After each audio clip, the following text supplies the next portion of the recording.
हाय viewers, क्या हाल चाल है। उम्मीद करती हूँ आप सब खैरियत से होंगे। अल्लाह करे ऐसा ही हो। आज की वीडियो एक फरमाइशी वीडियो है। मेरी एक यूट्यूबर की सब्सक्राइबर है, उन्होंने फरमाइश की थी कि बैंड कॉलर की कटिंग करने का तरीका बता दें कि किस तरह से कटिंग करते हैं। तो ये वीडियो है स्पेशली उनके लिए। तो मैंने कहा बनानी वैसी है तो मेरे बाकी भी जो सब्सक्राइबर हैं, व्यूअर्स हैं, उनको भी इससे कोई ना कोई फ़ायदा हो जाए। तो मैं बैंड कटिंग करने के लिए मुझे कपड़ा स्टिच कर रही थी, तो मुझे बैंड जो चाहिए था वो चाहिए था 13 इंच का। तो ये मैं 13 इंच बुकरम जो है ये मैंने लंबा कपड़ा ले लिया है। और इसकी जो कि चौड़ाई है ये देखें वो है 3.25। 3 भी ले लें तो काफ़ी है, चलेगा। और ये बुकरम जो है ये जेंट्स बुकरम है,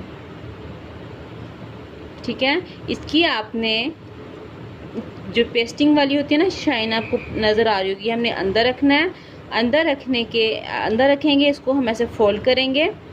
13 का हाफ होता है 6.5। ये देखें जी 6.5 हो रहा है। अब मैं इधर एक सिलाई लगा लूँगी, फिर मैं आपको बताती हूँ हमने कैसे करना है।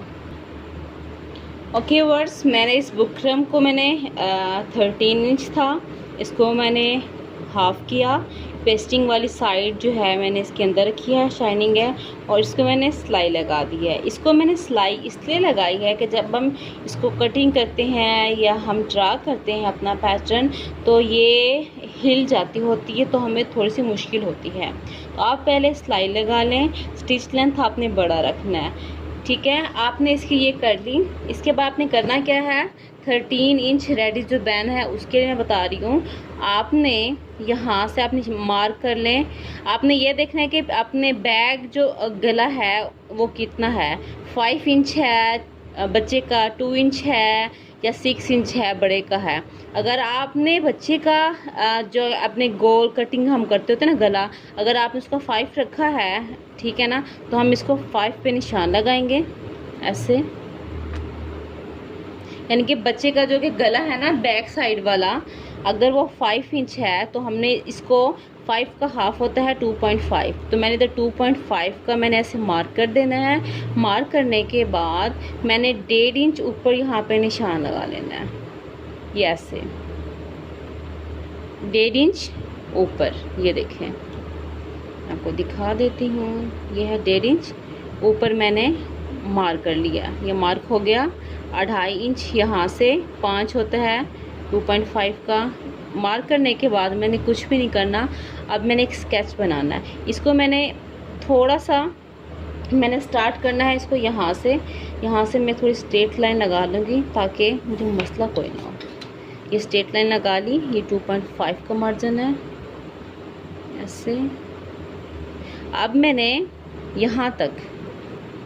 यहाँ से लेके यहाँ तक इसको मैं हल्की सी शेप देनी स्टार्ट कर देनी है ऐसे। ये ऐसे, ये देखें ऐसे करके ऐसे। अगर आप लेडीज़ का बना रही हैं, गोल गला है, तो हम इसकी गुलाई जो है फिर हम थोड़ा ऊपर से स्टार्ट करेंगे।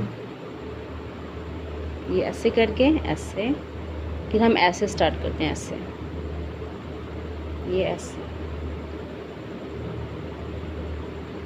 ठीक है। हमने इसका ऐसे स्केच बना लेना। ये हमारा रेडी है। ये देखिए 2.5 से स्टार्ट किया मैंने, इसको यहाँ पे लेके आई हूँ, बहुत ऊपर नहीं लेके जाना ऐसे।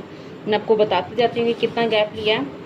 ये लाइन है ना, इस लाइन से पहले 1 है, फिर आगे ये देखें 2 है, 3 आ रहा है, फिर कितने इंच के बाद आपको मैं बता देती हूँ। ये तकरीबन 2 इंच के बाद इस लाइन से जो गैप है मैं आपको बता देती हूँ वो कितना। ये देखें ये 1.8 यहाँ पे इसका आ रहा है, ठीक है। और यहाँ पर जो ये ऊपर जा रहा है इसका भी मैं आपको बता देती हूँ ये कितना है। यहाँ से तकरीबन ये देखें ये जा रहा है इतना 1.3, ठीक है। इसको मैंने ऐसे कर लिया। ऐसे करने के बाद अब आपने देखना है कि अपने बैंड की चौड़ाई रखनी कितनी है। लेट्स सपोज आपने बैंड की चौड़ाई रखनी है 1 इंच, तो मैं 1 इंच का ऐसे निशान लगाती जाऊंगी। ये देखें ऐसे,